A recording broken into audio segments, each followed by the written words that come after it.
ये आग नहीं बल्कि काल है। काल, वो काल जिसने मां बाप के साथ उनकी 3 बेटियों को जिंदा जला दिया। कानपुर में दानिश के परिवार को आग ने घेर लिया।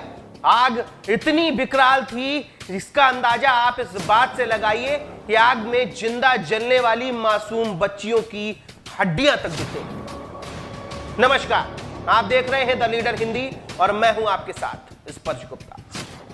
कभी कभी जिंदगी ऐसे मोड़ पर ले आती है जहां शब्द कम पड़ जाते हैं, बस आंसुओं की जुबान बचती है। रविवार की रात कानपुर के प्रेम नगर में 5 मंजिला इमारत में सब कुछ सामान्य था। लोग अपने अपने घरों में थे। कोई टीवी देख रहा था, कोई मोबाइल चला रहा था, कोई खाने की तैयारी कर रहा था तो कोई खाना खा रहा था। मगर जब रात के करीब 8:25 हुए तो एक चिंगारी भड़की और उस चिंगारी ने एक पूरा हंसता खेलता परिवार जिंदा निगल लिया। शॉर्ट सर्किट से लगी इस आग ने मोहम्मद दानिश, उनकी पत्नी नाजली, सबा और उनकी 3 मासूम बेटियों सारा, सिमरा और इनाया को ऐसा घेरा कि बाहर निकलने का एक भी रास्ता ना बचा। दानिश और नाजनी अपनी जान से ज्यादा अपनी बच्चियों की जान बचाने के लिए सीढ़ियों तक पहुंचे, मगर 5वीं मंजिल का दरवाजा बंद था। अंदर धुआं था और बाहर मौत। उनकी चीखें, उनकी दौड़, उनका संघर्ष अब सिर्फ खामोश राग बन चुका था। 3 नन्ही परियां जो कल तक अपने स्कूल की कॉपियों पर फूल बनाती थी, आज राग बनकर अपने ही अम्मी और अब्बू के साथ दफन हो गई। सोमवार की शाम 5 जनाजे एक ही साथ, एक ही परिवार के निकले। जब जनाजा उठा तो पूरा मोहल्ला एक साथ रोया। हर किसी की आंखें नम थी और दिल में केवल एक ही सवाल था कि ये हुआ क्यों। तो इसमें जो दानिश थे, उनकी पत्नी और 3 बेटियां, कुल मिलाकर 5 लोगों की मृत्यु हुई है, जिनको मानसिक भेजा गया। वहीं दानिश के भाई कासिफ ने जो कहा उसे सुनकर हर कोई रो दिया। कैसे देखूं अपनी 3 भांजियों को, तीनों सिर्फ हड्डी बन चुकी थी। कैसे आग में तड़पी होंगी मेरी बच्चियां। वहीं दानिश की पत्नी नाजली सबा की दोस्त रुमाना ने बताया कि दोनों पति पत्नी बहुत ही खुश मिजाज इंसान थे।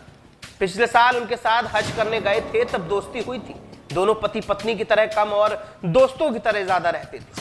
अब इस हादसे की आखिर क्या वजह रही, क्यों पूरा मकान आग में जल गया, आग लगी तो लोग वहां से निकल क्यों नहीं पाए।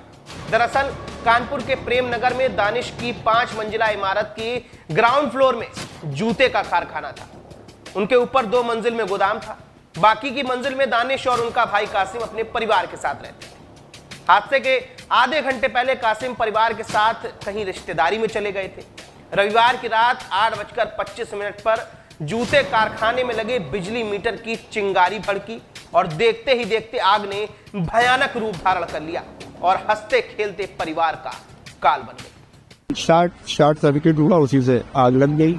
उस बिल्डिंग, पूरी बिल्डिंग में मेरे 5 लोग जो है डेथ हो गई। 5 लोग, 3 बच्चे थे, दो जो है हस्बैंड वाइफ। भांजा मेरा बच्ची बच्ची एक 14 साल की थी, एक 11 साल की थी, एक 7 साल की लमसम।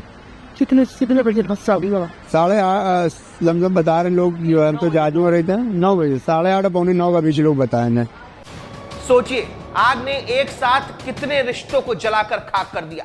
ये कोई फिल्म नहीं थी, ये कोई कहानी नहीं थी, ये थी हकीकत। एक बाप का सपना, एक मां की ममता और 3 मासूम बच्चियों की खिलखिलाहट जो एक आग ने निगल ली।